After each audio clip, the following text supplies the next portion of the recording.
నమస్తే దోస్తులు, ఎట్లున్నారు? అందరూ మంచిగున్నారా? ఇవాళ తెలంగాణలో ఉన్న ముఖ్యమైన ముచ్చట్లేందో ఓసారి చూద్దాం.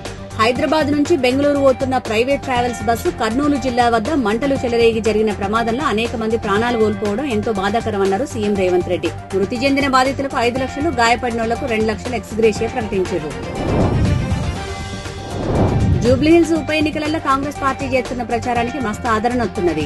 రేవంత్ సర్కార్, ప్రజాపాలన, నవీన్ యాదవ్ క్రేజ్ కారణంగా ఓటర్ల నుంచి సానుకూల స్పందన వస్తున్నది. స్థానిక సంస్థల ఎన్నికలలో పోటీ చేసేటందుకు ప్రస్తుతం అమల్లో ఉన్న 2 పిల్లల నిబంధనను ఎత్తివేసేందుకు రాష్ట్ర మంత్రివర్గం ఆమోద ముద్ర వేసింది. ఎస్ఎల్బీసీ ప్రాజెక్టును 2026 చివరి నాటికి లేదా 2027 ప్రారంభం నాటికి పూర్తి చేయాలని నిర్దేశించింది. జూబ్లీహిల్స్ ఉప ఎన్నికలలో ఈ రోజు నామినేషన్ విత్డ్రా చేసుకున్నారు 28 మంది అభ్యర్థులు. ఈ రోజుతో నామినేషన్ విత్డ్రా గడువు ముగిసింది. ప్రధాన పార్టీలతో సహా 58 మంది అభ్యర్థులు పోటీలున్నారు. మాగంటి గోపీనాథ్ మొదటి భార్య మాలినీదేవి ఎక్కడా అనే చర్చ ఇప్పుడు హాట్ టాపిక్ గా మారింది. ఆమెను అడ్డుకుంటున్నది బీఆర్ఎస్ లోని ఓ కీలక నేతే అని రాజకీయ వర్గాలలో చర్చ నడుస్తున్నది.